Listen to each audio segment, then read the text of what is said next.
can drink, we can wait on the rain. Either way, it's gonna burn.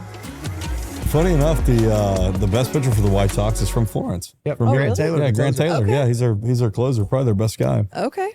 Yeah. All right, well, we are back in the lab. We have Alexa Kinney with us. A little backstory on how we met. I was playing at Justin's house, which God love you, Justin. Thank you for letting us shoot here. I was going to claim all this stuff as mine, but I'm going to let you have this one. Thank you, man. And keep doing big things with that hotel. I'm looking forward to staying in there, maybe on a house. I don't know. Huh? Dude, I'm telling you. But I was playing at Justin's one night, and Alexa was there, and she was telling her story, which we're going to dive into. And it's one of those stories where like you hear it and you're just like, no way. You know, like, oh my God. Like I think I have a cool story, but I'm just like, you know, this middle of the pack, come from a middle income family, pretty regular vanilla missionary guy here. Let me tell you, just, you know, I didn't have much struggle growing up. You know, I didn't get bullied. I don't know, you know, went to a pretty decent school. You know, so I don't have that good of stories to tell, but she has lived through some stuff that's awesome, and we're going to dive into it. Mm-hmm. So we just wanted to give you like a bad dog welcome and say thank you for coming along. Well, thank you for having me. Yeah. This is going to be a good time. We've had a good time so far while my dumb ass didn't plug the batteries up. And so I was like, what do y'all think about going to dinner instead of podcasting for an hour? So we went to the woods where Rachel works, and we had some drinks. And I guess we pre-gamed a little bit. We got ready for it. That's what it's about, is chalking it up. Well, and you got to kind of calm the nerves. You know, it's kind of one of those things that it's like bringing up old shit that you're not like, do I want to talk about it? But yeah, you absolutely want to talk about it. Yeah, just air it out. Yeah. Like, and alcohol helps that. Give us a woof woof before you go, because that's typically what we do. Welcome to Bad Dog Podcast. Woof woof. Woof woof. Wow. Yeah. Fantastic. You must have a dog at home. Yeah. I don't. I want a dog. I'm joking. Thomas. I'm joking. I'm ready for a dog. Thomas, that's your hint right there, buddy. You better buy a dog immediately, buddy. So, looking at Alexa, you wouldn't know. I mean, I don't know how you want to dive into your story. You want to start it, but you wouldn't know that she has served some time, right? Yes, I have 2 years in federal prison. It's actually hilarious and fantastic. It's like I was telling her earlier, like if I was just bellying up to a bar and she was next to me and she's like, yeah, well, you know, when I was in prison, I'm like, what the hell? Yeah. Yeah, I understand that. I don't. When you look at me, it's not like, oh, you did 2 years in federal prison, and I am grateful for that amount of time simply because it could have been a lot more, right? But at the same time, you go to prison, and prisons are full of doctors and lawyers and financial consultants and all kinds of people, from like the horrible stories all the way on up to the richest of the rich. And so there's really no mold when it comes to like what someone looks like. When white collar versus blue collar crime, that kind of thing? Absolutely. Well, it's funny you say that. There was this woman there who, serious, like lived in Bridgeport, Connecticut, soccer mom, and everyone's like, oh, she's a white collar criminal. And I was like, that's too easy. She's like the mom who had like 100 pounds of meth in her minivan. She was there for like millions of dollars of wire fraud. But, you know, it's just like there is a certain look to the white collar criminal in prison. I will say that. Well, I can imagine. That's the cool crime. Like, you know, like going to jail for drug trafficking, child trafficking, not cool. No. You know, going to jail for kind of sticking it to the man or whatever, you know, it's like going to jail for something to do with money, which they steal from us. Yeah. By the way, they take enough from us. It's badass. And there's some camaraderie thing, you know, with the people that are like, I like that. So it's funny that you say the camaraderie, right? Because on the outside, people are like, oh, it's white collar. It's just some money. It's no big deal. Pay the money back. It is what it is. Inside, when everyone thinks these white collar criminals, like we think we're better than everyone else. Oh, right? Okay. It's like the rich kids in school. Yes. It's like, oh, you think you're better than everyone else. And I was like, I'm sorry, what are you here for? They're like, oh, well, exploiting a minor. I'm like, well, yeah, I am. No shit. You know what I mean? Like there's levels to the crimes, right? Just because we are the same color does not mean that our crimes are at all the same. Yeah. But yeah, so it's funny that like white collar crimes are perceived in society way different than they are when you're in prison. Oh yeah, like insider trading is a little different than stabbing your husband to death. Yeah. Although I will say, had some good conversations with those women. Really? Yeah. They probably did it for good reason. 100%. Like their husbands beat the shit out of them and then they stabbed them to death. I would promote the stabbing. Muda. So Muda? There was a woman there. We called her Muda. She was from Haiti. She was this big time stockbroker in the 90s, and her husband used to beat the piss out of her. Oh, then he deserved every stab. So she killed him and she got life in prison. Yeah, but why don't they like let up on her for that? Like That's like, in Alabama, you can shoot somebody when they try to break into your home. Why can't you stab your husband to death whenever he's beating the hell out of you? Probably the circumstance, because if I see. remember, there may not have been evidence too. Yeah, a little bleach in the coffee every day. well, if I remember the aspects of her crime correctly, she did it while he was sleeping, so there was no imminent danger. But so Good she for now, her, though. I loved Muda. So she now suffers from dementia. So, and she's at where I was at, and she's like a little child, like she doesn't know where she's at. But there's no one that she can go home to, so they can't let her out. But when she has those moments of being lucid, I remember I'd be like, Muda, would you do it again? She looked at me. Yes, I would. Yeah. That's bad. It's like in Longest Yard when that old man says every goddamn second of it. Yeah. That's what I think of when I think of prison. Like, my mind immediately goes to The Longest Yard for some reason. Oh, yeah. Before we dive all the way into prison, let's because I definitely want to spend some time on that.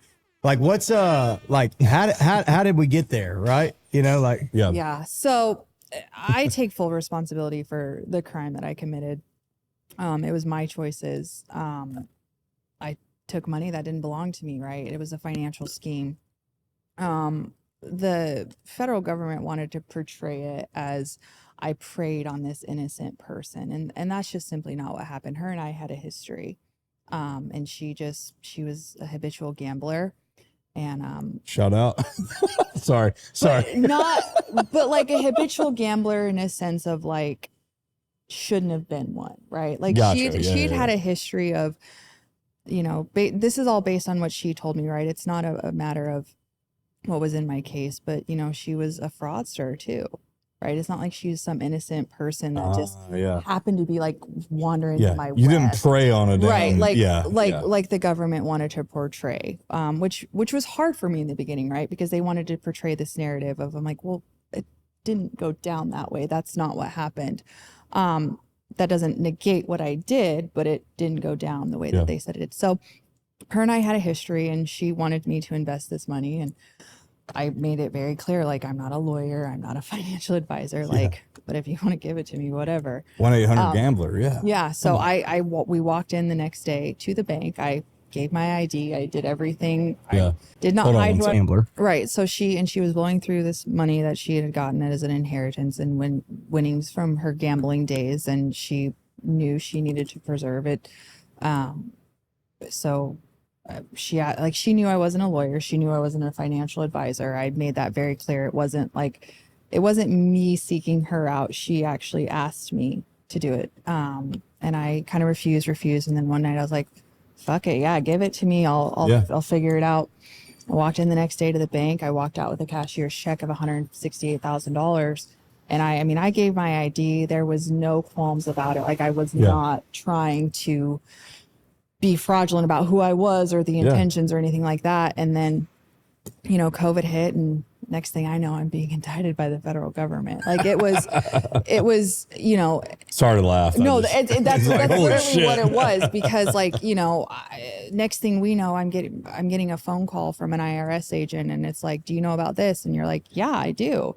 And to be honest, didn't even realize it was a crime. Because in my mind, I hadn't, was I deceitful? Sure. Did I lie? Absolutely. But in my mind, it wasn't like I had preyed on this woman. It was just, God, this is gonna make me sound terrible, but it is the truth. Like, the opportunity kind of fell into my lap, and I took advantage of it, and I shouldn't have. And I fully admit I was in the wrong, and no one held a gun to my head. I made the choices on my own. The choices that sent me to prison were of my own doing, and I take full responsibility for that. Did she kind of set you up, or? No, I don't think so. It just went wrong. It just went wrong. It was, I was not in a good mental space. I was at a dark time. A lot of things had happened in my life before that, from abusive relationships to grief and all kinds of things that led me to make the choices that I made. And while that's not an excuse, right? Yeah.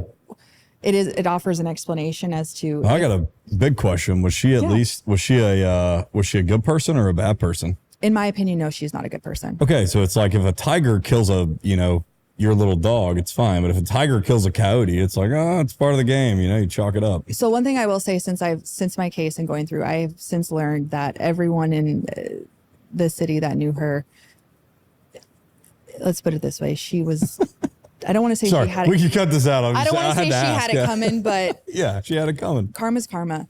Yeah. And I guess what? I got my karma. I went to prison. I did my time that the Fed said I needed to do. Yeah. I paid the money back. Like it is, you Hell know. yeah. Well, you said you were in a dark place. Do you think that maybe like looking back in hindsight, you think maybe you needed it? Maybe maybe not to the full extent, but do you think maybe like Yeah. Oh, absolutely. you were out of control and 100%. I was on a downward spiral. I had been on a downward spiral for a few years. And I like to think back how my mental was those years ago. It's hard to even really kind of understand what my thought process was because it just wasn't okay. It wasn't normal. I was depressed. You know, when you're in a psychologically and emotionally abusive relationship, that changes you in ways that, like, to be honest with you, he was so psychologically and emotionally abusive. I just wish I'd rather he'd beat my ass. Right. Because then I would have known. Yeah. Like I pushed me down a flight of stairs rather than just ignore me and call me fat and call me names like that. Yeah. And still to this day, that trauma is real. And people who are like, unless you've gone through something like that, You can't explain it. Yeah. It messes with your Muda psyche. should have stabbed him, huh? Probably. That was her. Yeah. They should have stabbed the hell out of him. Yeah. I'm gonna call. Do you have Muda's number? Is she still living? she's got dementia. I know that, but if I need somebody, I might call. You'll have to Muda. send him to Sorry, prison. Sorry. Sorry to unlighten the mood there, but I'm with you. Like, but yeah, that's, like, I mean, because if somebody's, like everyone always asks, like, what, I don't have a sad story, right? I grew up perfectly normal. I went to schools, I went to college. I had amazing parents who provided an awesome lifestyle for me. I never wanted for anything.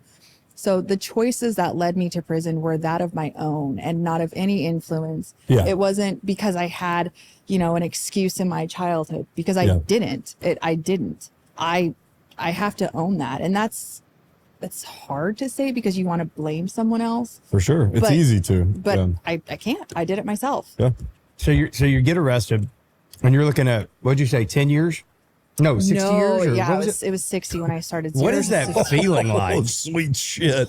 Like, what is like, if you could describe it in words, which I know it'd be hard to do, My like, stomach was in my ass. I mean, yeah. So like, I don't like, Sorry, that was After that awesome. food, mine feels like mine is right Yeah, now. after them Like, damn those so- jalapeno curds we ate. Sorry.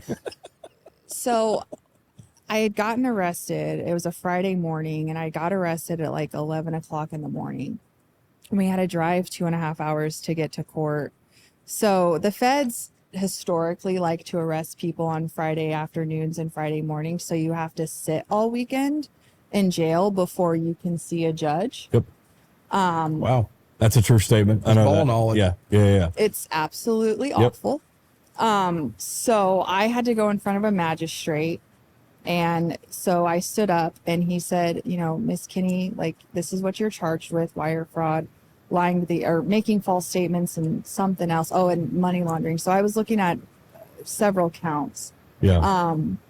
And so he's like, the punishment is, if served, like the maximum was like 0 to 60 years. And the amount, I don't remember the amount off the top of my head, because to be honest with you, once I heard that, like nothing else. You just get drowned out. I Yeah. was just like, it doesn't, you hear it, but to like fully process it didn't happen. And then they have you in a cell underneath like the courthouse. So I went in the courthouse, or went into that cell, got all loaded up. And then I went to, they bring you in like what they call a sally port. So like the van goes in like a little garage, so they can't you can't see anybody. So you didn't see the outside. No, I call it the dog catcher van. It's like the windows are like all blocked out, and they've got like the cameras and the red light. So you're like, shit. and I was with a girl who had just gotten sentenced, and I was with some guys, and I was like, oh, surely I'll get out, and I'm like, what's happening to me? And it was like 6 o'clock at night when we were headed to the detention facility.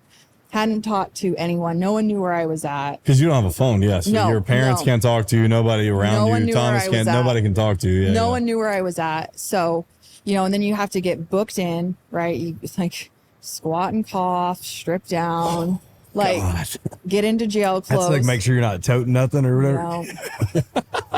Yeah, all dignity and any sort of decency goes right out the window when you get arrested.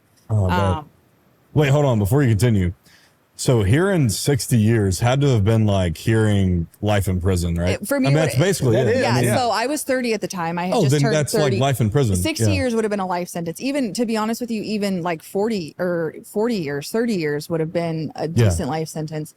So yeah, that's like hearing that. That's like saying, hey, you're going to spend the rest of your life in prison. Yeah. Now, like hindsight 2020 and knowing what I know now, they tell you that, but that's not the ultimate reality. That's just the initial, like, this is what it could be. Max penalty. Yeah, max penalty. But like, Yeah. there's also the chance of zero months, right? They want you to hear that, though. Yeah. They have to put the fear of God in you, I guess. It worked. Also, I guess they have did, to yeah. aim high because, you know, if they aim low and then they go, you can't go above what they say, maybe. We were talking about this earlier, like psychology, how there has to be, if they tell you 60 years, you may take a stronger plea agreement. Like, oh, I may take 10 years because hell, I don't want to deal with 60, but you really only shouldn't have served any of that, right? You're You may not absolutely even right. serve at all. Yeah. But they're like 60 years. Tell us what you know. And if they say, hey, 7 years, you're like, okay, actually that sounds way better than 60. You know, it's like a, so ultimately, like, and a lot of people don't know this, but most criminal cases, I would say at least 95 to 98% of criminal cases end in a plea deal. Right? Yeah, They yeah, don't yeah. actually go to trial. go to trial and have to, it's like Better Call Saul. That was all kind of bullshit. They're Yeah. just going to send everything to trial and you got to have one hung juror or whatever. Sorry. Yep. And I might be a little off on my statistics, No, it's but probably true, it's yeah. something it's the amount of plea deals, and not just the feds, but in state too. Like most criminal cases end in a plea deal simply because it's favorable for both parties. Well, so they say, right? It's Yeah. favorable for both parties. For them. Yeah. So, I was arrested. I never actually was indicted by a grand jury. So I waived my right to a federal grand jury indictment. I was arrested on a federal complaint. Right? So What does that mean? Yeah, what does that mean, right? So someone had alleged that I'd wronged them. So I was arrested. Yep. So, but the one thing about the feds is versus the state court is the feds have their case built and ready to go at the time of your arrest or your indictment. Okay. Whereas Gotcha. like state, they get alerted of a crime and then they have to go build their case. Oh, so they had been building it. Yes. Yeah. Okay. And I had known I was under investigation for quite some time at that point. So it was this was not a Hey, do this surprise. real quick. Do this right here. Oh. Yeah, just a little bit. Yep, there you go. Okay. That's probably better. Is that better? So I had known, I thought there wasn't going to be a case, to be honest with you, because we hadn't heard, but turns out I was wrong. Yeah. So 10 months though? Yeah. That's crazy. and that mind fuckery of yeah. waiting and wondering and then thinking it's dismissed or thinking they don't have anything, that did suck. I had no peace. Yeah. And, you know, at the time I wanted to blame everyone else. Yeah. But looking back on it, like it was my fault. I 100% was where I was at because of my choices. So that mind, like, so the plea deal, right? When they kind of were like, you're looking at 60, I'm like, oh my God, I can't do 60 years. I can't. That's life in prison. You're 30, Like, you're going to be well- 90. Nobody lives to 90 now. Not in, Unless you're damn. not in prison. They Unless you don't drink. Yeah. Well, not even in Well, you won't prison. In Yeah. prison, I think like You can most drink in of- prison though, right? Oh, if they got someone. We'll who's talk about that in a serious. second. Yeah, I can't wait to talk about that. But, But yeah, like, yeah. you know, I mean, you see like the articles, but at 75 in prison, that's an old age. Yeah. 75 in prison is old. So whereas out here, it's a lot of people are still working at 75. It just, you know, quality of life. Yeah. So Yeah. And Did you ever refried think beans. about just fleeing the country? Like, I mean, I didn't and even during have that 10 op- month, well, during that 10 months where you're like, I might be under investigation. Back in my head, I'm like, I mean, if I could pack up, go to Costa Rica, get the fuck out of here, man. no, I didn't. Simply because I didn't think I did anything that wrong. Right. I thought it was a civil matter. Yeah. Right. But you knew what they were investigating you for. Like, you knew it Yes. for that Yeah. one thing. Yes. Oh, okay. So it's Yep. way different. Civil court and criminal court is way different. Correct. Yeah, yeah, you're correct. right. Yeah, so yeah. like Got I you, got you. honestly was like, you know, I didn't hear from them. So I thought, okay, they're not going to prosecute me. It's Yeah. not, they're going to kick it to civil court. They were just Yeah. trying to scare me and this, that, or whatever. Boy, was I wrong. Did you take a plea deal? I did. Okay. And so, I mean, that's essentially is like, it's not necessarily an admission to guilt, but it is, right? Yes. So, okay. So I got arrested in October of 21. And then Braves won the World Series in that month. I missed Sorry. it. I missed it. Sorry. Yeah, I'm sorry you missed it, but I was Braves going- won the I World was- Series in October 21. We should admit. I was going It through was some badass. things. Yeah. Bo and I drank 30 days in a row. Anyway, continue. Sorry. I think I was going through some things at the time. Yeah, she probably wasn't keeping up with the Braves. I'm really sorry. Yeah, that was a fantastic month for us, but continue. Sorry. So Sorry. I'm really sorry. I thought, like most people think, right? I didn't commit murder. I didn't commit a Yeah. violent crime. I'm going to get out on bond. I'm going to get out on pretrial. So I got arrested on a Friday. And then I had to sit the weekend. And then my detention hearing was scheduled for a Wednesday at 8 a.m. And it was a Zoom hearing because this was still COVID time. Oh shit! Oh, God. Do you have to wear a mask? Yes. Jesus Christ. Yep. So, and it was my. I couldn't even, yeah, sorry. No, you're good. My detention hearing was maybe 2 minutes, 3 minutes long.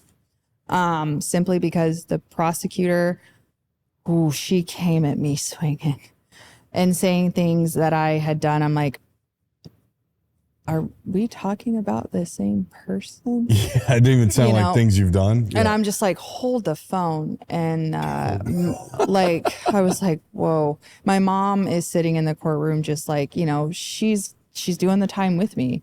Like what in the heck is going on? They've never been through something like this. So they're just as shocked and flabbergasted. And, and I was pissed off at the time because my lawyer didn't really fight for me. So I was like, Judge, like, Your Honor, like, this is what I have going for myself. This is what I'll do if you let me out. And he was just like, I'm going to stop you right there. You're not getting out. You're detained. You're a flight risk. You're deemed he didn't say a threat to society, but just deemed that it wasn't appropriate that I was in society. God. Which, I'm like, wait, what did I do? Thinking that like they're going to supersede this indictment. I'm like, wait, what did I do? Did you shoot somebody in a quick trip? Right. Jesus And I'm like, Christ. so like, I'm told I'm being detained. I'm not getting out. Right. But you don't have leaving a detention hearing like that in the feds. I didn't have another court date. I didn't know the next time I was getting in front of the judge. I didn't know it was going to happen. And I was like, I passed out. They had to take me to the hospital. Because they hadn't given me the appropriate heart medication. So things were all over. Yeah. And it was wild. And This is before you went to county? this was in county. So this was so it's a federal detention facility, which is a county jail. Gotcha. What's your dog shit, right? Yeah. Oh God. Which, okay. As far as county jails go, this one wasn't that bad. In terms of like the facility, because it was a new facility. They made all their money off of being a federal holding facility, right? Oh, okay. Because there was only 2 in the region. So, and that was where everybody went. This is in Wyoming, I guess. Oh, I was in Nebraska. I was being held. It's still like the same thing, right? Where it's like you can't go outside. You stay in the same cell. Yep. I was in the same. Lights are on 24/7. They call it a pod. So I was in the same housing pod. And so for the first, 5 months I was there, I was in what they call G pod, which was this little room, right? It was they call it open bay. So no cells, no doors. And it was 4 people to this room. And it was, probably the size of a regular bedroom. Like it wasn't very big. Okay. And there was 4 of us in there. Little blankies, no mattress. We did have a mat. So, and I don't know how my lawyer I had a decent mat. Like I had good blankets. I was on. You got a memory foam mat. Yeah. I was on blood in the claim. thinners, so I could get more blankets because I was always cold. Oh, very nice. A little Eliquis in the pen. Well, and this Very facility smart. was small enough, so I don't know if it was something that they was in the water, or if it was just the stress. But I was getting really bad cystic acne, like where it was like my face was swelling up. Well, the facility was like, well, if you get money on your books, like just let us know. We'll go to Walmart, like whatever face wash that you want. Yeah. So they were buying me the face wash I wanted. Like, I believe it. it wasn't like as far as county facilities go, it was probably one of the better ones in the country. Yeah. Now, were the how do you say it? Like the not guards, but I'm sure at county it's probably just We call it the police. the police. It's just police officers there. No, Yeah. you have to say the police. The police. That's how they All say right, it in the police. The damn All right. police. Are they nice at least there at county? Absolutely, they were. I got to hand it to that county facility. They were great. They treated you like you were human beings. Yeah, that's the good. nursing staff. Like you weren't just some sack of shit, Yeah. right? Like as long as you were good to them, they were good to you, right? And Yeah. you see them like they're your babysitters, right? They were coming in the pod every hour. So you develop relationships with these people because you're there for so long, right? Like us feds, we weren't leaving and we couldn't work, right? You couldn't have a job. Like some people are like, oh, I got a job in county. Well, the feds weren't allowed to do that because if we fell and got hurt, it was a risk and a liability for the marshals. So you're still thinking, are you still in the headspace too that you're about to be like you're facing 60 years? No, I was not in that headspace. I was in the headspace of like, I'm getting out. Okay. I'm going to figure out That's something. promising. Where I'm Yeah, gonna get surely something. your lawyers after that were like, they're like, that's just what they have to say. Yeah. Yes. So That's bullshit. You're not going to serve all that. So- They better be. Yeah. So my lawyer was like, well, you're not going to get 6 years. She's like, don't even think like that. And I was like, okay, thank you. And I got to hand it to my attorney and her paralegal. They were as comforting as they could be. I don't want to say that I was their favorite client because I probably wasn't. But Fuck. you know, in the grand scheme of things, the time I was looking at was minuscule to some of the other stuff that they were dealing with. Right. But to me, it was all the time in the world. Like it was That's all you have left. Yeah. So I'm like, oh my God, I can't do it. Like I couldn't sitting in there day to day, right? Like I remember the first Thanksgiving I was locked up, right? Like I could not imagine doing another month in there or doing, let alone 2 years, right? Like that just, you can't conceptualize the fact that you're going to be in the same spot month after month. Yeah. that There's long, no hope. There's no hope. And that's what county truly is hard time. County's hard and the mind fuckery. And because where I was at, right, most county facilities, if they're federal detention facilities, they separate the feds from the county. They didn't do that with us. So I was with all the bullshit that was Were they coming. bringing drugs in and shit? Smoking Bible paper And they cigarettes? were thieves, and they would steal shit. And like, because I got to hand it to my parents. I was comfortable, right? They took care of me. I didn't want for anything. My mom sent in books and coloring books because what else are you going to do with your time? So you got to see the west side of Florence for about Yeah. I mean, you're not going to just sit there and hour or scroll through two. Yeah. Instagram. Yep, nope, you're not There's doing no that. brain rot. In Yeah, jail. there's no brain rot there. Yeah. So I read a lot of books, and played a lot of cards. Did you get a rummy or Something spades? like Spades is sounds great. like Yeah, it was like it was spades good is for your brain though. Like you doing a lot of you probably read books anyway, but like my dumb ass, I haven't read a book in years. I don't need to go to jail, but I need to sit down and like maybe read a damn book. You know what I mean? Like I'm saying, like I'm that aspect. I'm like, well, it could be good. Like you got away from the toxic world for a little bit. It did. You went You to a want to know worse what world. it saved me because I hit the newspapers. And cool. No. I like newspapers. I read the Courier Journal every week. I really do. the online social media. Like I made my rounds, and it was, you know, from a perspective of news media, right? Like they got to sell papers. So if had I been out, I would have wanted to try. Like that would have given me so much anxiety, and that would have been mentally. I don't know how I would have survived that. So the fact that I was locked away and hidden from that, it did protect me. Okay, gotcha. So it protected me from myself, if that makes sense. And it got me to understand of like, hey, you're the problem, right? But at the same time, like it's hard to really change in county jail, especially when you're waiting on a federal indictment, because I had no idea how long I was going to be there. I had no idea if I was actually going to prison, if I was going to go home.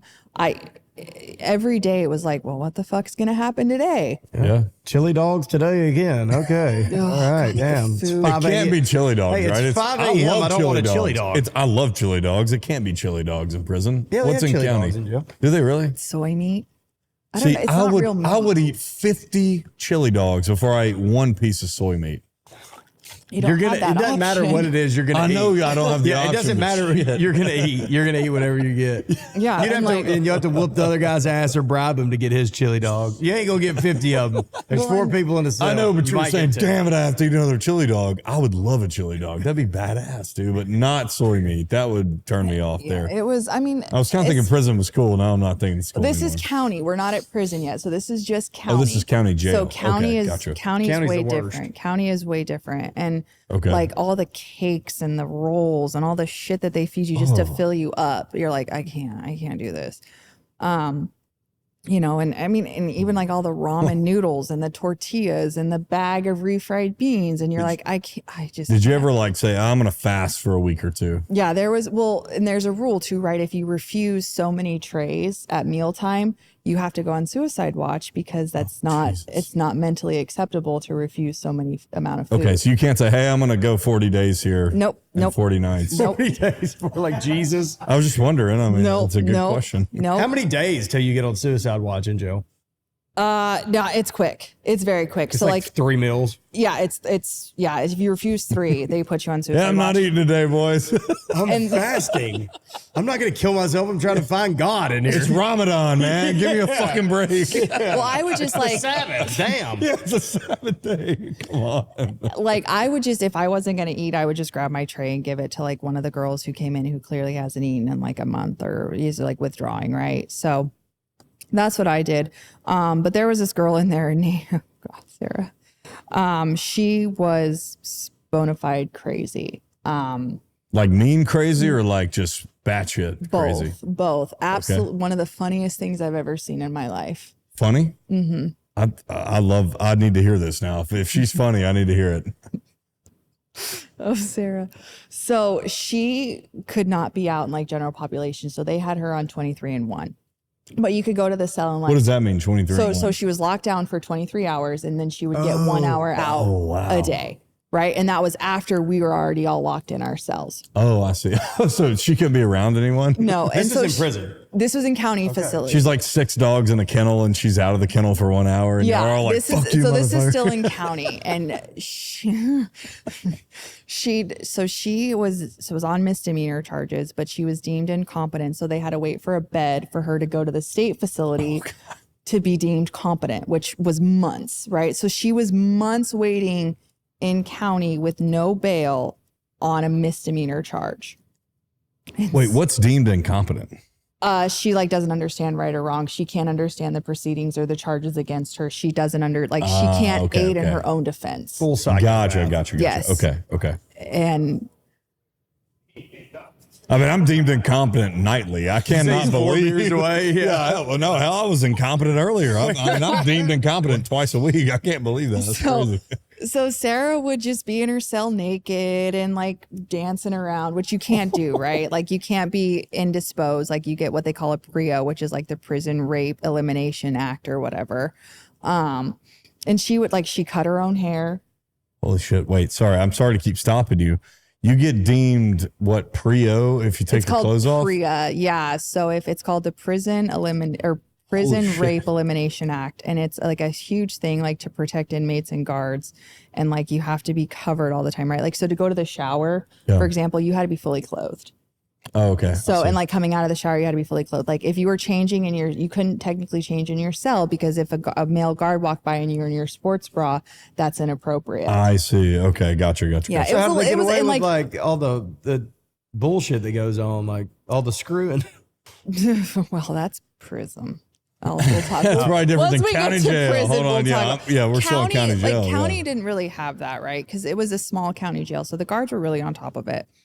So like I'm being babied, right? Like my exposure to prison in this world is very much coddled in this small county jail. So then I take a plea deal, which my plea deal was they dropped all the money laundering. And I was looking at 0 to 33 months. So we were able to argue or ask for anything 0 to 33 months. But the max I had a capped plea deal. So going into my sentencing hearing, I knew the most I could get was 33 months. Fire. That had to be a compared good 60. feeling, like in the gut. Yeah, I didn't think I was going to get that. Because I was like, well, I don't have much criminal history. I didn't, I had some criminal history because the way that the federal sentencing guidelines are, it's rigged. It is it's a joke system. So I got a DWAI in the state of Colorado. Wait, what does that mean? What's the difference? Driving while intoxicated. Driving while altered or impaired. If you blow between 0.04 and 0.07, it is the exact same thing as a DUI. Yeah, that's like 2 drinks max. Woof, dude. Yeah, woof is right. Woof. So I had got that, and I was on probation. Nate, can you drive me home? Sorry. I'm sorry. Nate, I need to get driven home tonight if that's all right, buddy. I believe only 2 or 3 states have such a ridiculous. DWAI? Yep. Hey, brother, you're going to be way past a DWI or AI or whatever. I don't think you have to worry about a DWAI. I'm an FDUI. You won't get that shit. You're gonna get just a straight DUI. FDUI. Like this some bitch is fucking drunk under the influence, man. This some bitch is drinking. So I was Did they hold that against you though? Yes. So I was actually, so they held that against me. So that was 1 point on my sentencing guidelines. And then I was on probation for the DWAI while I committed this crime. So that gave me an additional 2 points. So in the sentencing guidelines, I was a category 3 in my criminal history. Right. So that adds like additional time. Right. So it's essentially like everyone argues that it's double jeopardy, right? Because you're being punished for something you've already been punished for. Is. It's, so that's where it gets a lot of people. So then if you look at the scale of my crimes, so the crimes go from 1 all the way down to 43. And that's like the severity of the crime. Wire fraud falls at a 7, right? So it's not that serious. I'm joking. But, well, you have stuff like all the way on down to 43, which is like life in prison, like murder. Yeah. I got you. So and then you take the amount of money that they were alleging you took, and that it added 10 points. So I was at a 17.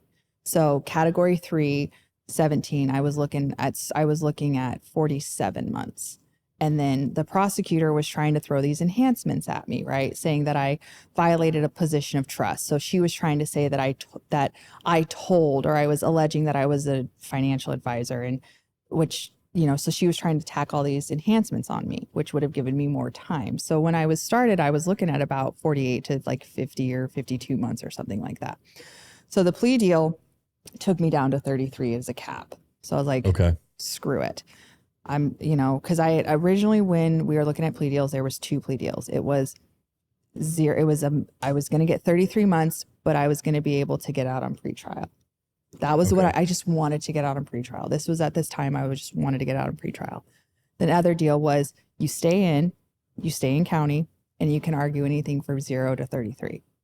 But does that count towards your total my time county? spent? Yes, my county time was counting towards my total time. Nice. Yeah. Yes, that's typical though. That's a thing. Yes, right? absolutely. So, and I got to hand it to this one girl. Like, she sat me down and she's like, "Listen, you better just get fucking comfortable in here, because you're probably not going home." I'm like, okay. You probably needed to hear that because you were like way too hopeful. Today's the day. Yes, I was way too delusional. Yeah. I was way too delusional. And like, I look back on it now, and my parents, man, they were doing the time with me, and they were just they were trying.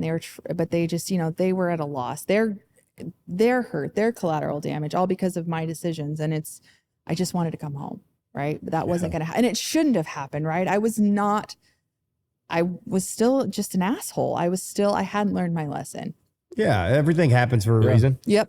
And so although I would prefer just to take the class than have had to live through the experience. But so what did you get 33 months? I did. So God, damn, you got the max of the could have been 0 to 33. You got 33. I did. That's like a roulette number, baby. It's like, man, it could be 1, could be 33. Let's spin that damn ball again. Oh, 33 red. I did. So I went to my change of plea. Right, you change your plea, and then you sign over all these like to have like them access all your records. So I signed all that because you have to go through what they call a pre-sentencing investigation. So that's done by the federal probation office, right? And then so they talk to you, they talk to people in your life, and they just want to get like a whole picture of who you are. That's how they make it sound, that it's this unbiased, like we're just going to try to just do. That's my boy, Blue, that kind of thing. That is not what my experience was. And I am not afraid. They go to your say that. worst enemy and be like, hey, what do you know about Alexa? Yes. Well, so let me tell you. So I had my pre-sentencing investigation interview, and my lawyer and the paralegal were like, just be honest, lay out all your trauma, talk about what happened to you a week before you committed this crime. And just like, so they understand it does, like, trauma doesn't offer an excuse, it offers an explanation, right? So maybe it can kind of, you're not just a piece of shit who preyed on this person, right? Oh, that backfired. So sorry to laugh. I'm sorry to laugh. It backfired hard, right? Sorry. So like, I'll give you just, this is like a petty example, right? So I've had multiple knee surgeries. I've had and my parents have all been at my knee surgeries, right? And I told them the hospital that I had my knee surgery. Well, when they did their little investigation in their report, it was read out there. Well, Miss Kinney alleges she had knee surgery. Per our investigation at such and such hospital, Alleges. no records exist. What? How do they not have the record? Yeah, If you- fucking She knee looked at the surgery, wrong dude. fucking hospital. Oh. So they can kind of skew the shit however they want. So and Yeah. then they called my parents, and my mom, who just God bless her, she asked the person who was doing her interview, like, basically, I don't know her exact verbiage because I wasn't there, but it was basically alluding to, like, are these words going to be twisted and used against my daughter? And the response from the probation officer was, no, I work for the judge. My sole purpose is to just report what you guys tell me until I get a whole picture. That wasn't true. Everything my mom and dad said in that interview was twisted and used against me. Yeah. Basically, Oh my God. basically, they said that my dad straight up said I deserved to go to prison. My dad did not say that the shit? at all. Yeah. Like, and I knew that, right? Like, had they known I'd done wrong, sure, 100%. But it's like, your parent isn't gonna, unless your parent just is it completely against you, is not gonna be like, send them away. Like, Oh, I'm sure they were loaded questions too. Oh, Yeah. They had Well- to have been. They were fishing for something, right? they were. And so, like, when that came out, it was like, what? So we had to file a continuance. And in that time, I was served with a lawsuit of $4.6 million from individuals who alleged that I had that deserved that. Who alleged that I wrote them a check out of my checking account for $4.6 million to invest in their business, and it bounced. I'm like, okay, I know I've done some stuff, but I didn't do this. Like I 100% did not do this. And, my parents were freaking out, and rightfully so, because I had been lying and manipulating, and I had no credibility whatsoever. So we had to continue my sentence, and my lawyer had a subpoena. So she filed an ex parte order for these people's bank records. Come to find out, they actually lied. They printed out a whole check. Everything was fake. I didn't do this. Like, I'll admit I did wrong, but this I didn't actually do. But the feds let it into discovery to try to get me more time. $4.6 million. Why the hell are they coming after you like this? Wham. Why do they care that much? I don't know. Right. Yeah. I don't know. So at my sentencing, right? So typically sentencings are about, I don't know, maybe an hour, 45 minutes to an hour and 15, 2.5 hours. 2.5 hours I stood up there, and I got obliterated. You'd have thought I murdered a school bus full of kids and a bag of puppies. And so we get there, and this was such a bad day.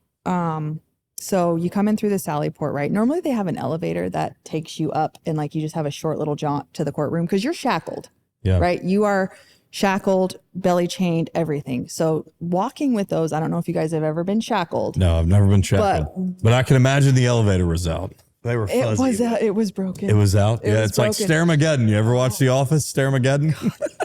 And then I had a When Stanley's going to be. I had to walk this long ass hallway, and they're like, "Come on, you're walking slow," and I'm like, No "Fucking no shit. shit!" like this hurts. Son of a bitch, I can't Like, take a step. so- Did they unshackle you when you got in Absolutely there? not. Nope. Hell Nope. no. Stood there, and I was in bright orange. I was not getting close.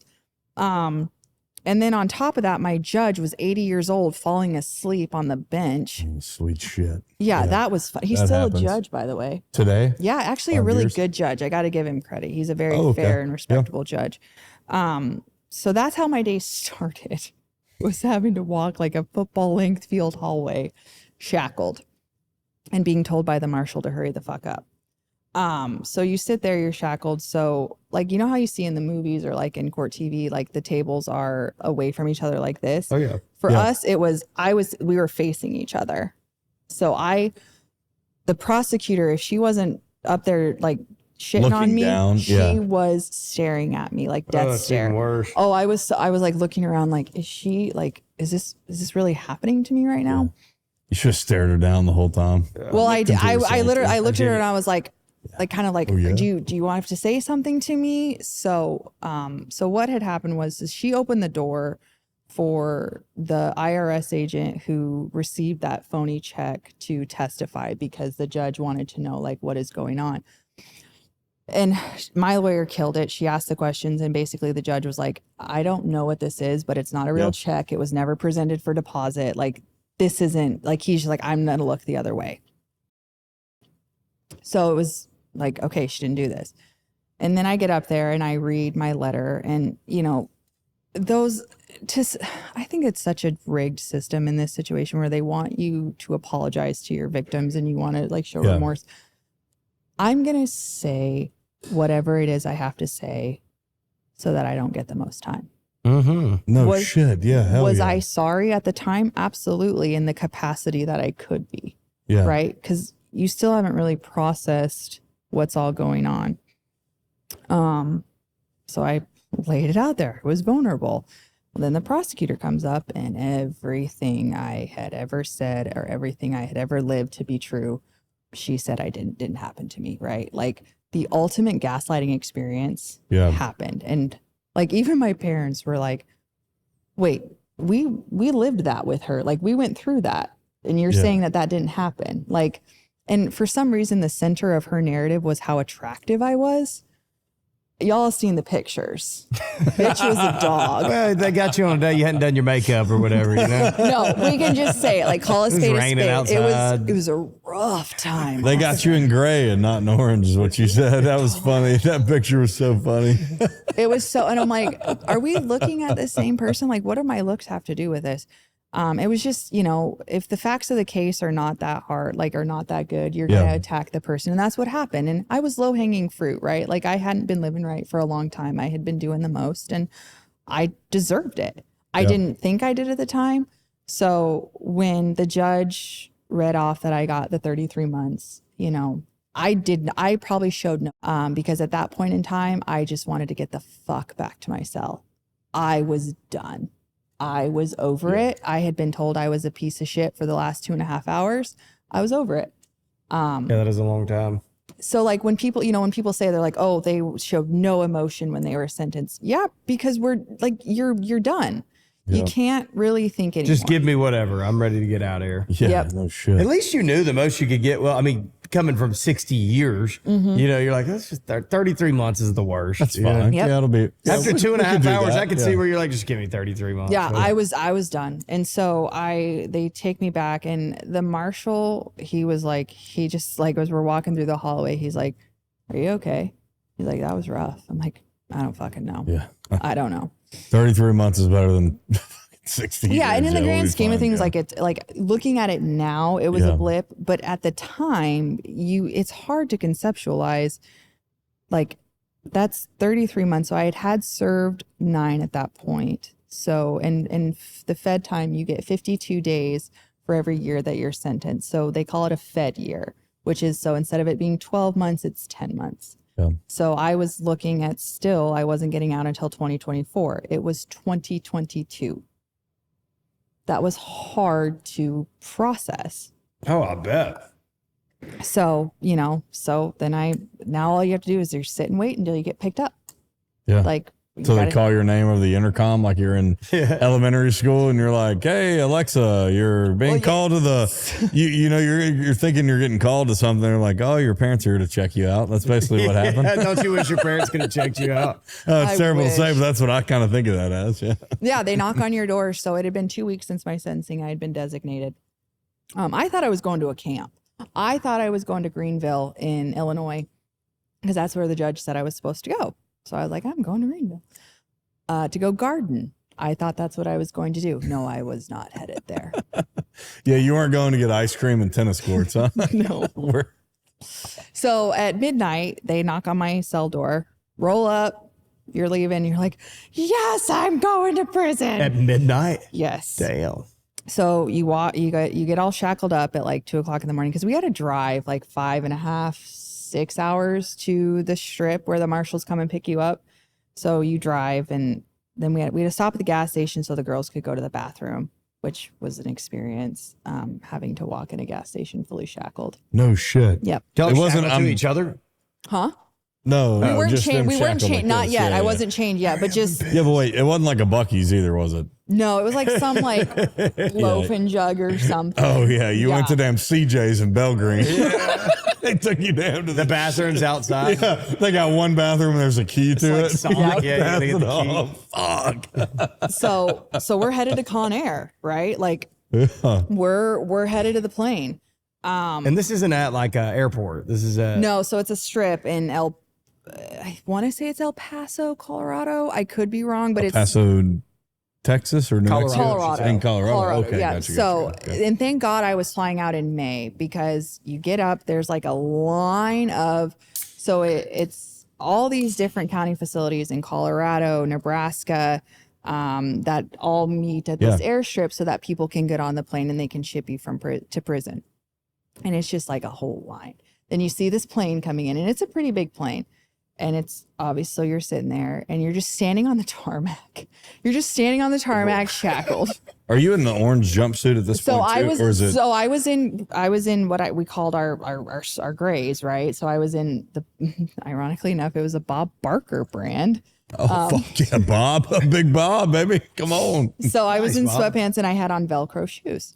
And so I was just standing there waiting, and they all come out, and like two of the marshals had like weapons or their ARs or whatever, and they were standing guard. There was two at the front, two at the back, and then there was a helicopter, right? And then they all come down and they line up. So you have to get searched and patted down before they let you on the plane.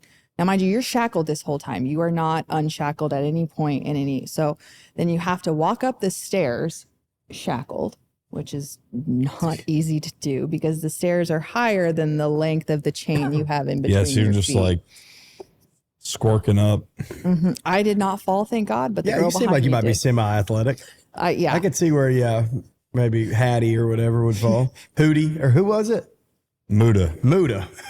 God. probably. Yeah. Oh, there was some women. Man, I'll never forget Muda till I die. I've been thinking about Muda for the last like 30 minutes. I Man, used to give what does that Mudas- bitch look like? I mean, she's got to be fucking mean. She's looking. Haitian. Yeah. She's got to be huge Yes. too. I used to you know? give her so many butterscotch candies. I bet you did. I did. I had them in my pocket. Did you give her any Kool-Aid? No, she wanted the Mexican Sorry. candies and the butterscotches. They just flipped me off. So you have no idea. So you're on this plane, right? And it's Con Air. So the women are in the front and then the men are in the back, and you have no idea where you're going. And I just asked a question. I was like to the marshal, I was like, "Can you let us know where you're going?" He goes, He's like, "You don't fucking need to know." I'm like, "Fair enough." Oh, it's like Deal. that. Yeah, fine. Yeah, Jesus Christ. So the only way I knew where I was at was I looked out, we touched down, we were in San Antonio. So we were picking up a group of people. So then back up, whole plane full, back up, and then we were in Midland and Odessa. So we're in Texas. I ultimately knew where our final destination was. It was going to be in Oklahoma City because that's where the big transfer facility is at. Okay. For the feds, they have one in Oklahoma City and then they have one in Pahrump, Nevada. And unless you're going to somewhere in California, you don't go to Pahrump. So we landed in Oklahoma, and the big transfer facility was closed at the time because it was still COVID, right? This is May, early June of 22. Okay. Well, middle of June of 22. So then we get in a bus and we have to drive another hour. Now, mind you, it's like 6 o'clock at night. So, and we haven't eaten, we haven't drank any water. Like you're still shackled. And so you So they drive. didn't give you water at once? Like They no gave point? you one little, like one of those like mini 6-ounce bottles of water. Jesus, and like yeah, those yeah, that's cheese, crazy. you know, those like cheese Appreciate the cracker packs. Mm-hmm. You got 2 of those. That's what you got. So you might as well have been fasting. I didn't care. I was like, oh, thank you. So that was what we got. So I had to drive an hour and a half to Cushing's, Oklahoma, Okay. which is where a CCA was, which is like a core civics. It was a private prison. Okay. And that was where we had to wait. I had no idea what prison I was going to. I had no idea how long I was going to be there. That was where I was. So I was actually there over Memorial Day weekend, ironically enough. Oh, anniversary party here this weekend. Yeah, I'm sitting here. I'm like, wait, I was over there for a long weekend. Sorry. Sorry, Thomas. He knows. He knows who he's with. He knows. So, you're there at this transfer facility and then like you have to get tested for COVID. But so when we first got there, we hadn't even been there 2 minutes, and the nurse comes in. She goes, "Okay, ladies, time to pee." And she's like, "I need a pregnancy test." I'm like, if you need me to pee, I'm going to need you to hydrate me. Yeah, like, no shit. and not to mention what? Yeah, why? Yeah, I'm in Like, the county. and she goes, well, she's like, "How do you know you're not pregnant?" I'm like, "I'm pretty sure." How long had you been in county for? How many months? 9. Yeah, a whole October pregnancy. till May. Yeah. Oh, but the guards could. Yes. Okay, so it makes sense. Oh, Yeah. I see. Yes. That's cool. So I didn't now even think about that. So Yeah, I yeah. went from this little tiny county facility, and I was headed to the big time, right? I was headed to Big time. You're headed to the big leagues here. Because here's the thing, I still didn't know where Yankee I was going. Stadium, baby. Come on. I still didn't know where I was going. I still was like, where the hell am I going to end up? Well, then on a Tuesday, so it was Tuesday after the holiday, they call my name and I have to go get COVID tested. And they're like, "You're headed to Texas." I'm like, "Where am I heading in Texas?" I'm like, the border. because there's 3 BOP facilities in Texas. There's a camp called Bryant, then there's a high rise in Houston, and then there's Carswell, which is in Fort Worth, Texas. So then they pull us out midnight. We're shackled again. They fed us honey buns, which were moldy, so I opted out. Badass. I love honey buns. God, a honey bun has to go Man. 10 years to get molded. Dude, I love eating those up They in the have microwave, a man. stockpile. Yeah, how does a honey bun, that means they've had them for 10, they probably got all those fresh ones. They're like, fuck it, these just molded. Let's give them to them. Yeah. It's on purpose for sure. For sure. So I opted out. I'm like, I'm good. So then we got shackled again. This time, though, we were shackled, belly chained, handcuffed. And then, you had the chain between the belly chain and your feet. You were black boxed, if you guys know what a black box is. I don't know. Yeah, never mind. Yep. So it's the box that sits in between the chain of the handcuff, so it allows no wrist movement. So you literally are locked in like Oh this. my God. Wait, no way. They keep it right there? You have no wrist movement whatsoever. So I sat like this, and then I was chained to the person next to me for 5.5 hours on the bus trip from Oklahoma to Fort Worth, Texas. God almighty. And they had the air conditioning cranked because some of those women stunk. I'm just going to go ahead and say it. I'll believe it. So they had it super cold? All the smells, not pleasant. Oh. So we got there about 7:00 in the morning. You get unshackled. You're at your final destination. I'm at my final destination. You're like, thank God. I literally have never been so happy to be somewhere in You've my never life. wished for a bus wreck more than the Thank last God 7 I'm at hours? prison. I Yeah. literally walked out of the bus and I'm like, "Thank you, God." Thank you for this prison. And the guard that came out, she goes, "You're saying that now." And I'm like, "It can't be that much worse than what I've been through." Because the transport trips are that's brutal. The transport trips suck. The only time we see it's in the movies, and it's like one scene. I know. I will You're going to say meet the this. warden, boy. And then they ride, and then they're there. Was there a warden at the prison? Yes. Really? Was it a guy or a girl? It was a guy. It was a guy? Mm-hmm. Was he kind of like the warden from Longest Yard? No, Miss Warden Smith. We building a football team. You know what I'm talking about? Yes. No, Warden Smith was Cool? Not cool? a weirdo. He had all the intentions to turn around Carswell, but just it was such a fucked up place, right? In terms Already? of yes. So, and we'll get into that, right? But so we get there, you have to go in through the check-in process, right? So, you go through an X-ray scanner, right, to make sure you don't have anything shoved places. Yeah, I mean, how the hell could you at this point? Sorry. I I mean, just hear one butt joke. I'm like, oh, there's got to be something in there somewhere. Never mind. well, and the reason I was at Carswell because of my heart problem, but I had devices implanted in my chest. So I'm going through this and then they see this. They're like, "What is this?" I'm like, "Oh, it's a monitor." And they're like, "Are you sure? Do you have documentation?" I'm like, "No, I don't have documentation. I just literally came from multiple cognitive facilities." So then you're in a room, you're waiting with all these women. You have to go squat and cough and you have to get changed out. Yeah.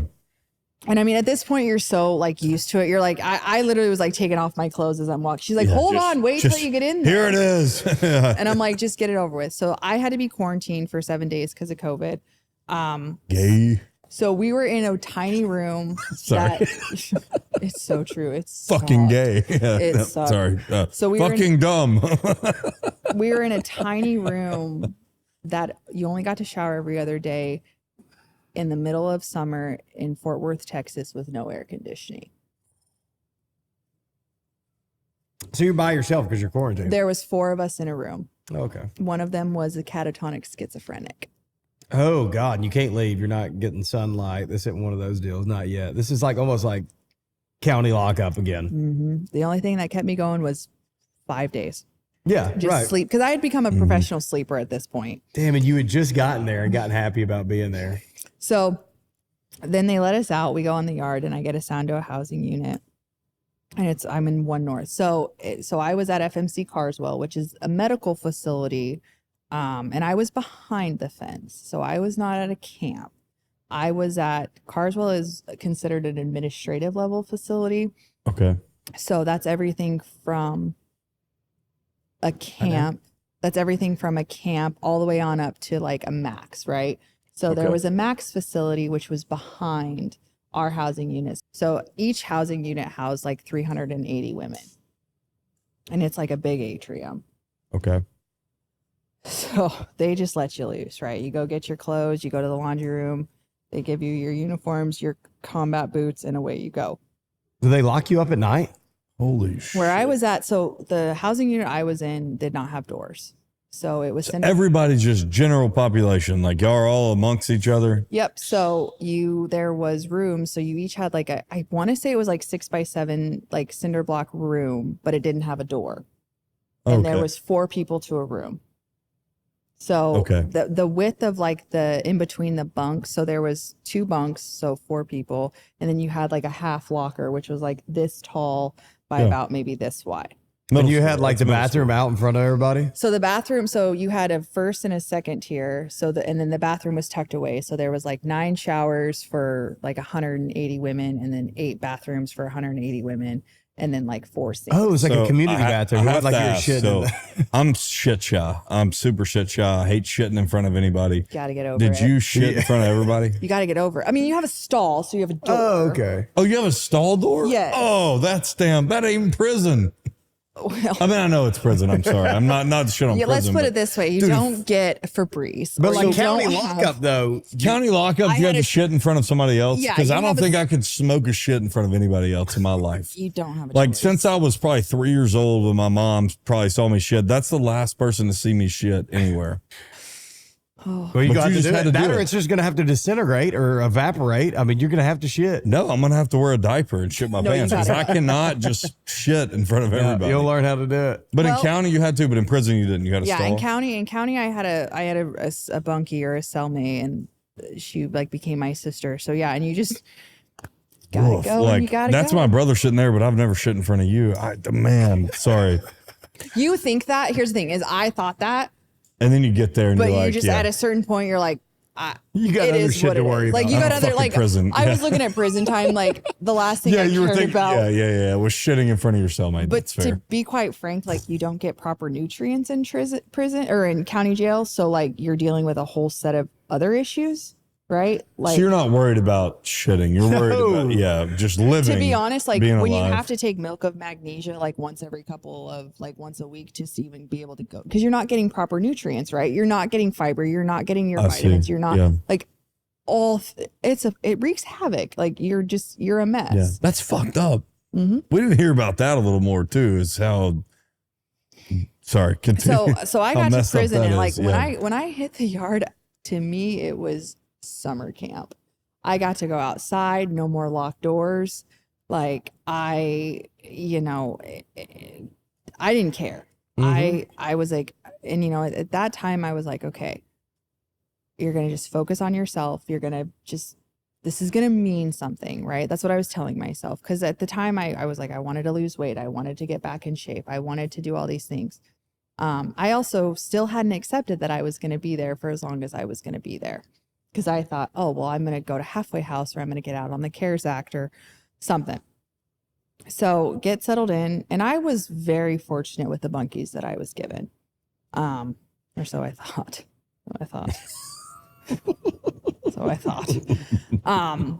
So the first weekend I was there, out on like general population. So the cool thing about federal prison, and I know a lot of people probably are not going to like this, but your tax dollars go to paying for a fireworks show. So we got to go outside and watch fireworks. That's cool. Once a Hell, year. at least it's not On going to 4th of Ukraine. July. Yep. God. Yeah. I'd rather that than Ukraine or Israel. Yeah, One or the okay. other. Yeah, yeah. But yeah, it could, Sorry, it that's could instead of being fantastic. fireworks, it could be like other things, you know, like Hell yeah. y'all could have got cooler shit than fireworks. Yeah, how about some Bluebell ice cream? Yeah. That would have been did. fucking sick. We did get some ice So yeah, you had better food in prison Yeah, than so in jail, yeah, huh? yeah. I'd rather Oh, do that than. I will say yeah. this. The food where I was at was actually good. Oh, I hell got yeah. real meat. We got steak on the holidays. We got shrimp on New Year's. We got holiday meals. We got sounds too chicken bad. on a bone, like a big fat chicken thigh every Thursday, chicken patty on Tuesdays. So like the lunch is the same Monday through Friday everywhere. It's Monday, it's like they alternate it. Tuesday's chicken patty day. Wow, I still remember this. Tuesday's chicken patty day. Wednesday's hamburger and French fries or tater tots. Thursday's chicken, like Yeah, it's like Michelle Obama's lunch for the chicken on a elementary bone, schools. and then Fridays same fish shit. Fridays. Fish Yeah, Fridays. it's like the hardest choice of your day is like, do I want fries or tots? Yeah, do I double I down always the went with taco tots. salad? or I not? always went with the tots. The tots were always because we had fryers, so they always got to fry our tots or our French Hell fries. yeah.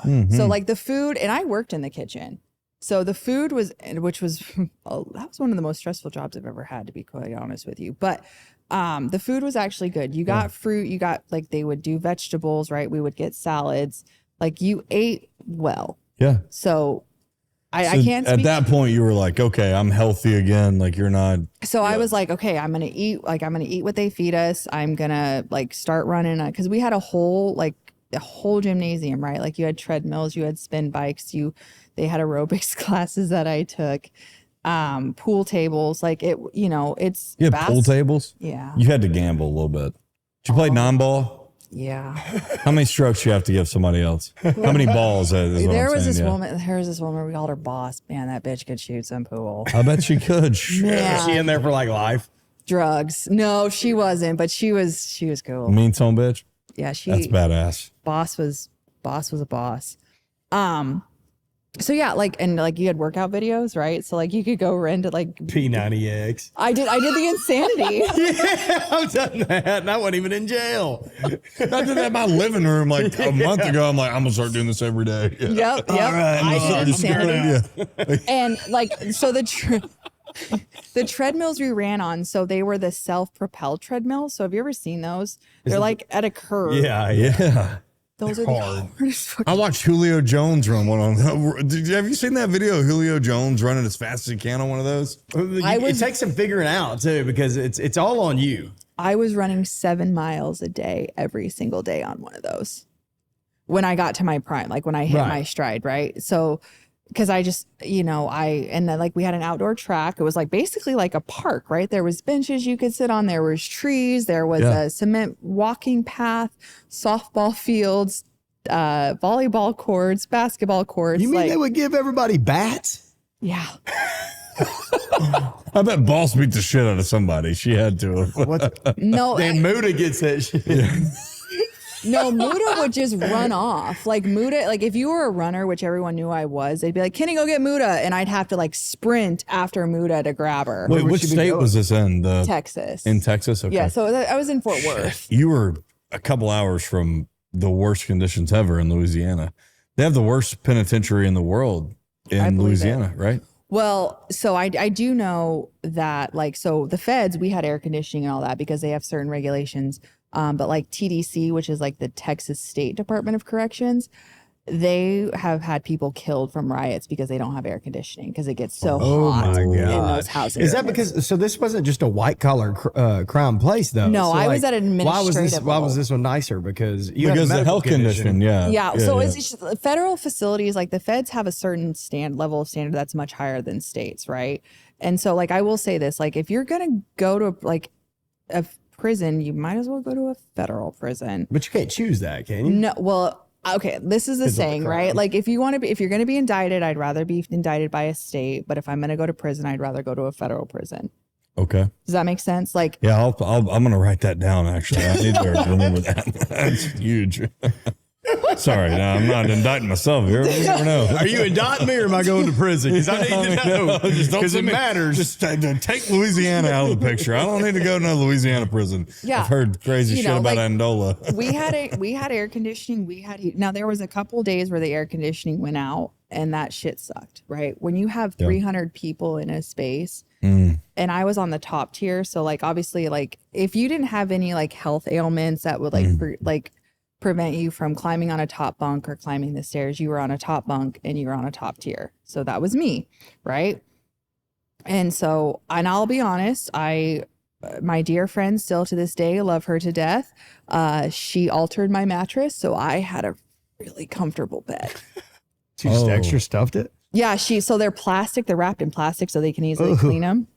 Yeah. So she cut it open and halved another mattress and shoved it in there. So it was That's fire. It was great. I had one of the best mattresses. Little shit like that in prison goes a long way. Yep. Shit that we would take for granted. We'll just go buy another mattress. Yep. Yeah. You made it sound pretty good. Well, and I was on blood thinners, so I got extra blankets if I got cold. Oh, hell yeah. So I had extra pillows. I'm not quite sure why I had an extra pillow, but I did. So Commissary, tell us you had to pay for that, right? no, so the pillows they give you. Oh, so okay, you're not, okay, so gotcha. like all your bedding and stuff like that, because the pillows are wrapped in plastic for like hygienic reasons and like so that they can clean them and stuff. Because unfortunately, when you have self surrenders, people do come in with lice, people do come in with scabies, and people do come in with some horrific, like disgusting things. So, Swamp ass. Yeah, I bet you they got that too. Oh Jesus. I can live with crazy. I could not live with stinky and dirty. They don't You mean make you swamp shower, ass? Just though. say swamp ass one time. Swamp ass. Yeah, the Like, swamp ass. Yeah. They don't make you shower though, do they? They can't. Right. Like people like now the women. So when you hit the yard, like I will say this, like, so when you're fresh on the compound, you have these blue canvas, like kind of boat shoes. So they call it blue shoe shopping. Okay. Right. So the girls are kind of sizing you up. Like, does she have money? Like, who, like, am I going to? So they give you everything that you need, right? If you can't go buy it off a commissary, because you couldn't shop every week at commissary. It was every other week. So very helpful. I had great bunkies who like gave me stuff that I needed, and I obviously gave it back. So, because I did get money in there. I was very, very fortunate. Some women are not. So I was comfortable. And I was able to have things that, you know, it made doing time a lot easier, right? Like a comfortable mattress, like, because you're sleeping on steel. Fuck. Like, which still, like, my hips still are not right. I'm just gonna go ahead and No say pun it. intended. My hips are still not right. So I was in a room I had great bunkies, and then that weekend, so we watched the 4th of July, then my bunkie got in a fight. So she went to the shoe, which the shoe is like this segregated housing unit. So Yeah, I know about the shoe. I've watched Prison Break. Did you go to the shoe ever? No. You never got put in the shoe? No. So you live by the rules in there. For the most part, prison. I'd be the same way. Yeah. It's not like, what I want to make very clear to people is doing time is not hard. What's hard is the fucking people and the guards. Because you're around, like, so I was at Carswell, which I was behind the fence, even though I was a white collar criminal. I was at a facility that was 70% sex offenders because. Oh, Jesus Christ. Yes. So it was the only facility in all of BOP that offered a program called SOMP. And I don't know what the acronym is, but it basically is, it's the program that's court ordered for all sex offenders. They have to take it. So eventually they all make their way there, and they're actually safer. Yeah, well, most of them get fucking killed quickly, right? Not in female federal prisons, no. Oh, because there's probably not a lot of female sex offenders. There's a lot, Really? and they're disgusting. God. Really? They are Sorry, I just think of like disgusting. creepy old men, like pedophiles. No, the women But are worse. when I think pedophile, I think men. That's no, the crazy. women are worse. Are they? And most of their victims were their own kids or their own Oh. So if you stabbed a girl to death in prison, the guards wouldn't be like, yeah, she deserved it. We're not going to report it. No, you're getting shipped and you're getting charged. Oh God. We need a different system then. I mean, if you set a damn pedophile on fire, I feel like you should be, I'm not, this isn't funny. I feel like if you touch a child like that, you should be set on fire. They probably turned a blind eye to whooping their ass, but not killing them. No, they didn't. Oh, they should did not. kill them. You were actually, sex offenders were safer at Carswell. Really? Yes. That is crazy. It's disgusting. Because I remember the one time It's because of some act? You said No. the SOMP Act or? No, SOMP is like the programming that they have to take. And I don't even know what it is other than it's like 18 months long and they go to like understand why they did what they did. But I'm sorry. Even as the darkest of dark times that I got to, I never thought, oh, let me go sell this kid across state lines. Yeah, like, no way. you know, and a lot of those women, their excuse was they're like, well, I was influenced by a man. I'm like, oh my God, did they have like a gun to your head? He goes, no, I met him on Craigslist.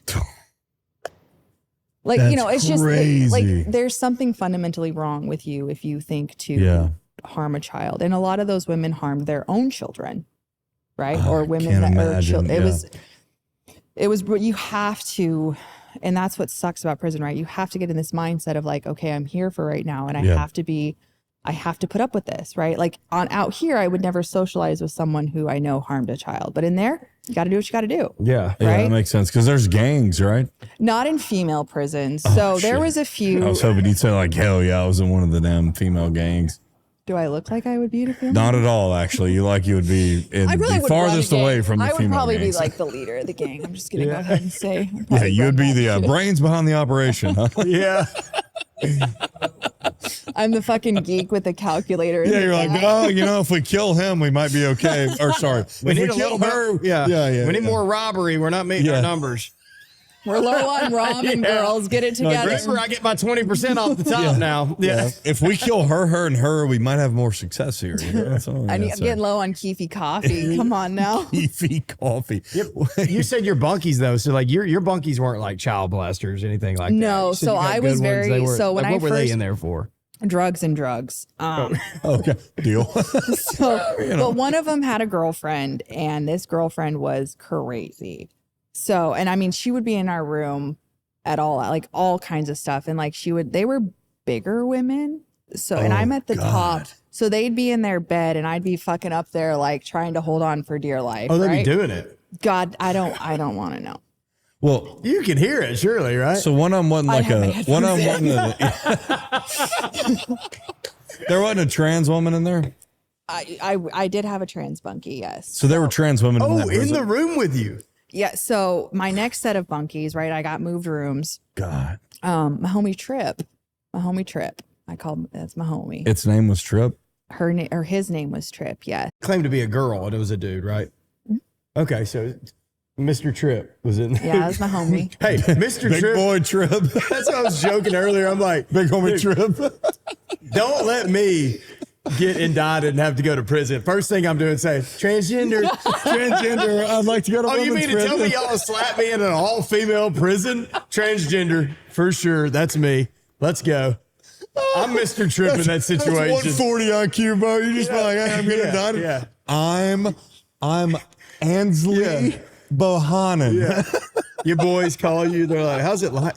Oh, my God, dude. It's a dream come true, bro. Fantastic. They're like, hey, we're going to get you out of there. Like, fuck you are. You leave me right here. I don't ever want to leave here. I ain't leaving. I ain't ever leaving here. I'll do whatever I got to stay. Oh, Ansley Bohannon. Sorry. That's what it is. Like, because you're like, you think, I'm like, oh, I'm sentenced to an all-female prison, right? Like, that's not something that comes across your mind. No, I did time with biological men. That's 100% biological. They watch them though, like to No. make sure they. No, Did they do anything? Like, Some of them did, yes. That's awful. That's awful. Like, you have to shower with them, you live with them, you go to the bathroom with them. Like, everything is as if they are a female with you, right? It's like, you can't get moved rooms because you're with that's just not a reason to get moved rooms. The guards are like, fucking deal with it. Yeah. that's Right? So you can't insane. escape. but it was like if they did stuff, it wasn't forced. Like they just. I mean, I'm sure because what I'm getting at is I'm sure there's a lot of chicks in there looking for some male genitalia. You know what I mean? They were Right? the most popular people on the compound. I bet. Like, God, what was I mean, you thought you had it good. Imagine this guy in there. like as soon as they called it, like they called them studs or like stud rods. Like, Yeah, no shit, they're studs. That's like softball. I mean, they're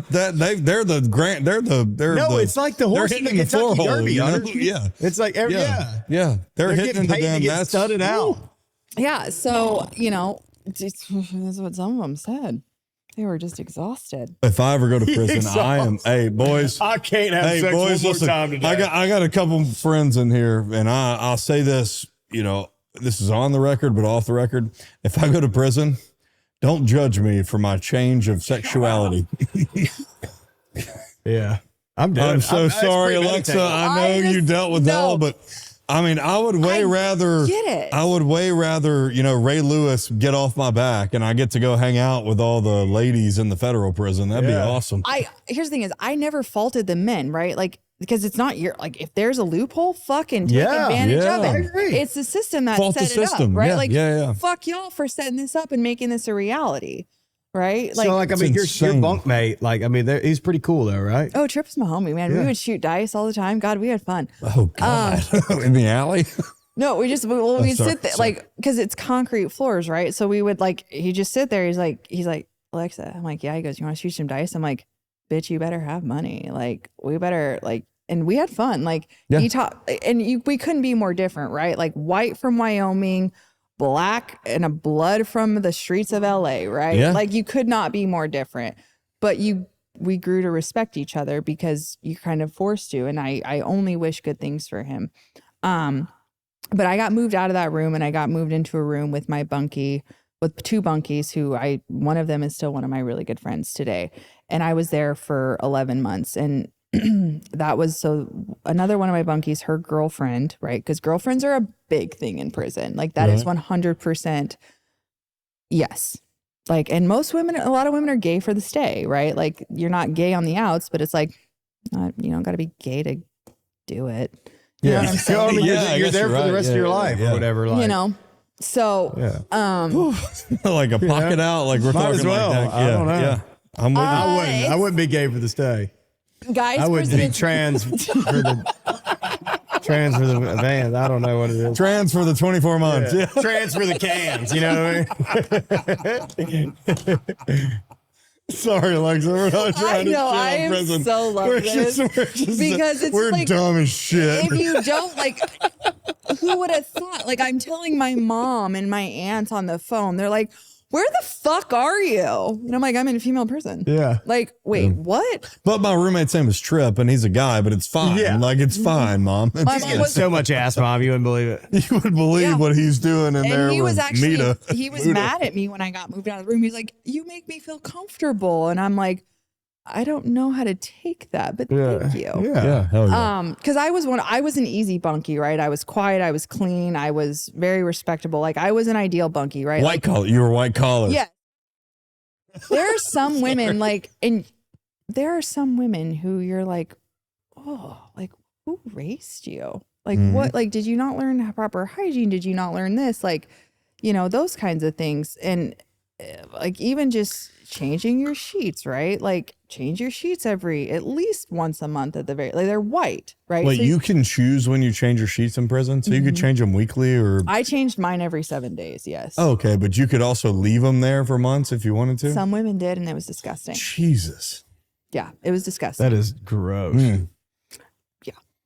Yeah, and well, and this isn't like a racial thing, but like you do see different hygiene habits among white people, black people, Asians, For sure. Hispanics. Different Like, cultures. that is a real thing. Oh, Asians love cigarettes.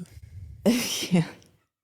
I'm That has not lying. nothing to do with hygiene. That's not racist. They love It cigarettes. has nothing to do with hygiene, but yes. Hell, that sounds horrible, but they love cigarettes, and it smells like ass when you go to bed. Yep. So My aunt loves cigarettes, and she smelled like cig ass all the time.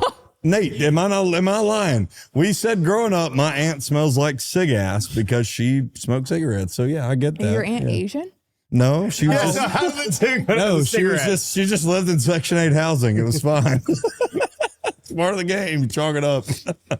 Fair enough. I'm not lying. No, Patty, I think it's Hell, great. I don't think you're lying. Patty To be loves fair- cigarettes. To be fair, Hunter, nobody thinks you're lying about I'm that. just curious. Oh my hell, I I'm sound just like a curious horrible how- Calling it third party. I was like, I sound like a horrible party person. because he thinks everybody thinks he's lying about his aunt smelling like cig ass. And she's not even Asian. She's not even Asian. Yeah, but Asians love cigs, and cigs typically smell like ass. And your aunt smokes cigs. Okay, I And see she the smells correlation. like cig I ass. see the correlation. Yeah, it's a three-way deal. Yeah. Gotcha. Well, I'm picking up what you're laying down. Yeah. Yes, there it is. And Sorry. that's hygiene, right? That's where.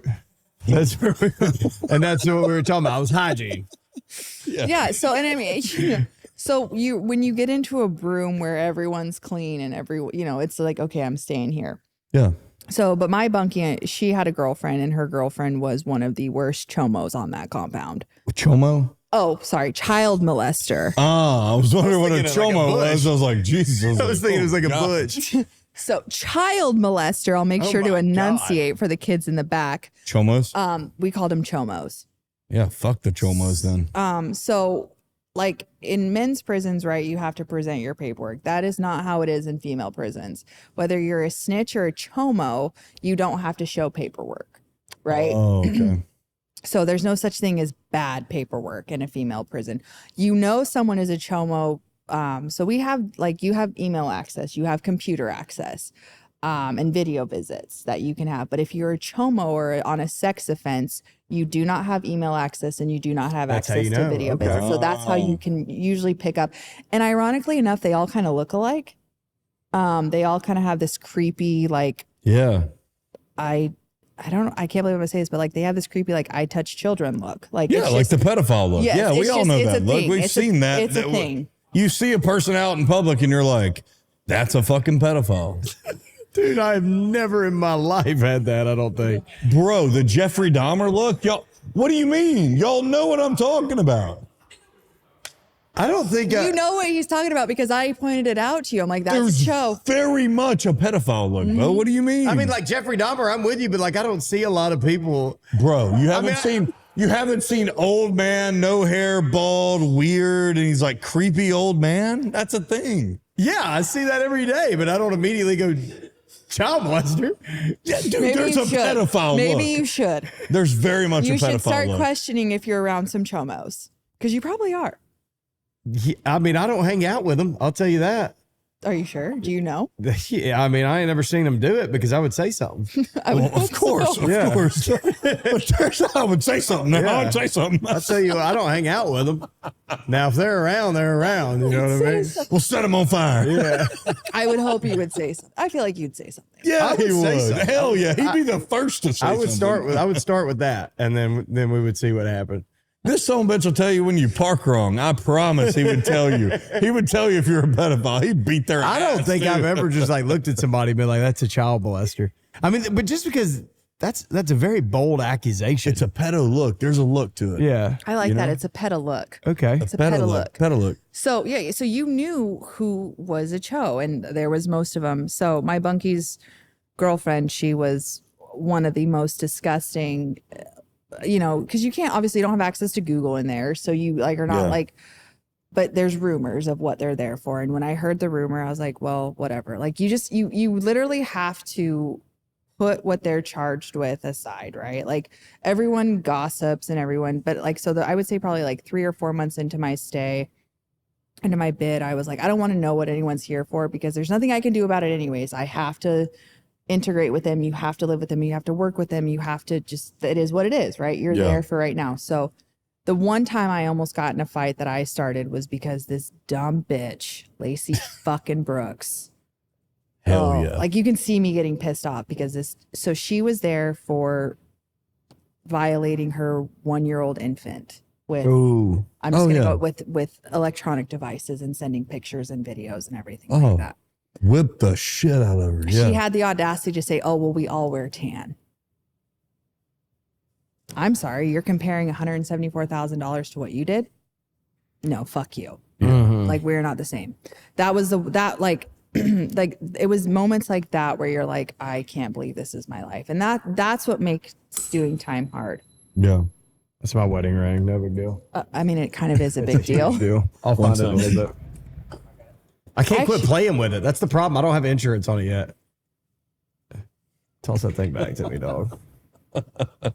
Appreciate That was awesome. My wedding, it's no big deal. Austin, it. that's No big deal. It's just like my whole No life big or deal. It's just whatever. your wedding ring. Yeah.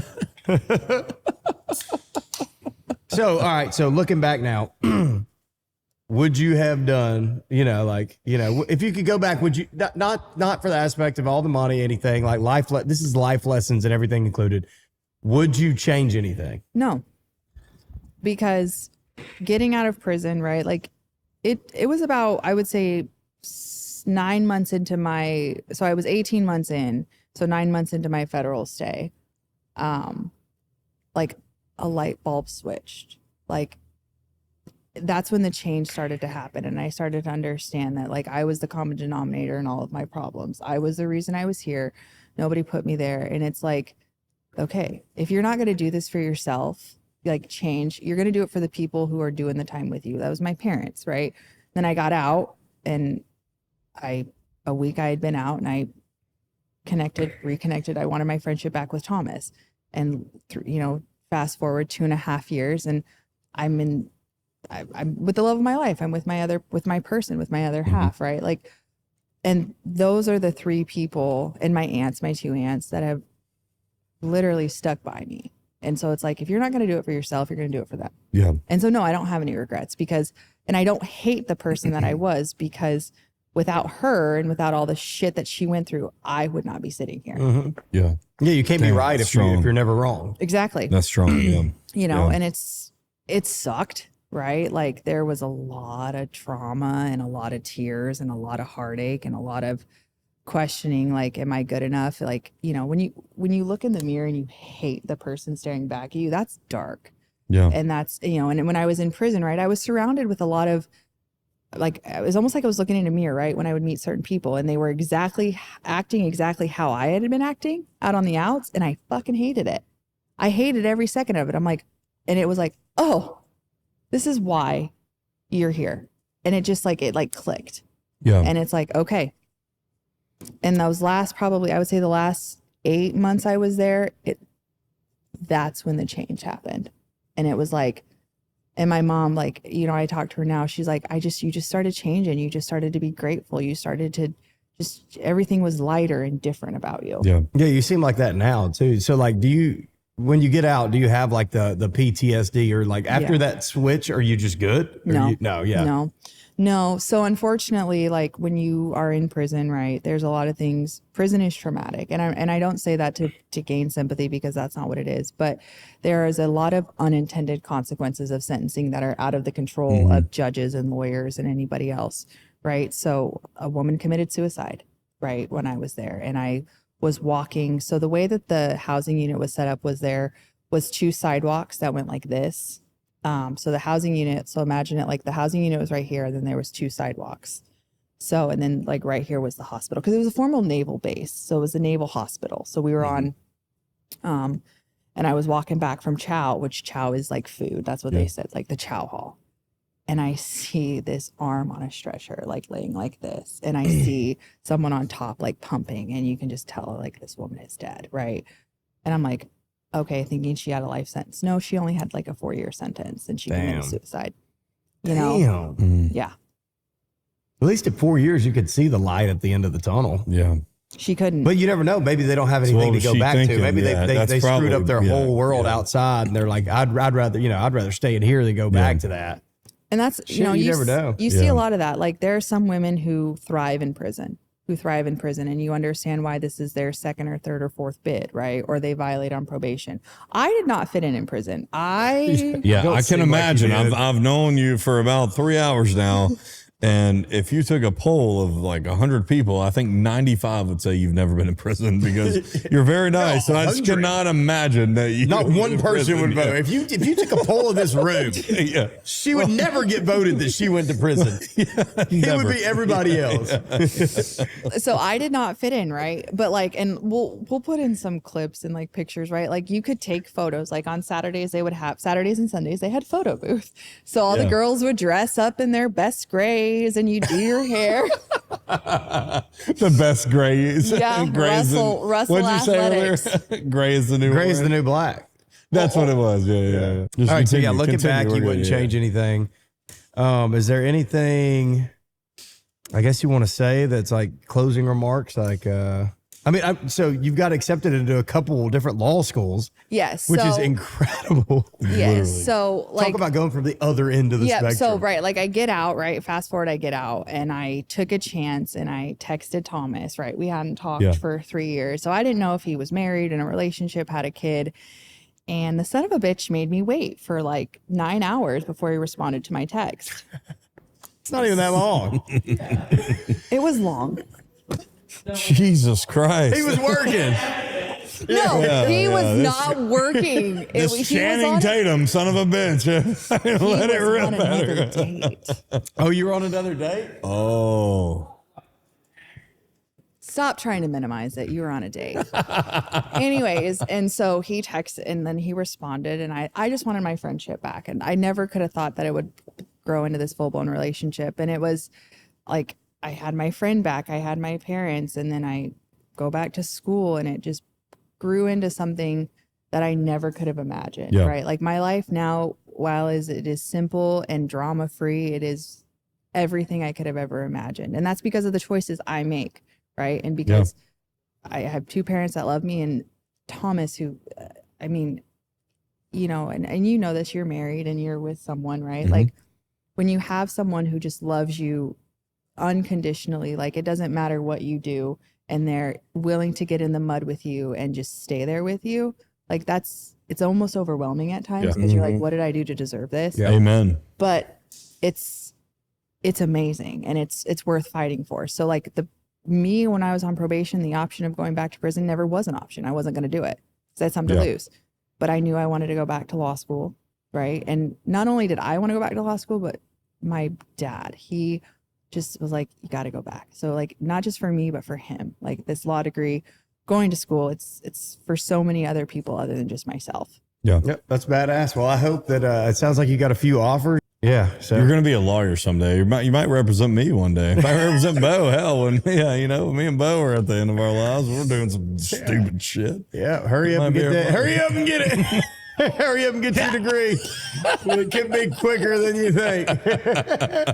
Well, we enjoyed it. I appreciate you coming on. And thank you Seriously. for giving me like a platform to talk about it and like share my side of the story and just Holy shit. I chill think environment. when you hear somebody's been in prison, and I feel like, you know, we don't have a lot of people that around us that have been in prison. I think of but gangbangers man, and tattoos. Yeah, I think of crazy shit. And then we talk to you, and holy shit, you're a normal person, super normal person that's been through what I think everyone fears the most in their life. So it's so cool to hear that perspective. So tonight's been fucking awesome. It has been fun. So cool. Well, hell yeah. Well, let's do another bad dog. Woo woo. Alexa Kinney. Thank you so much. I sound like a puppy. Enjoyed it.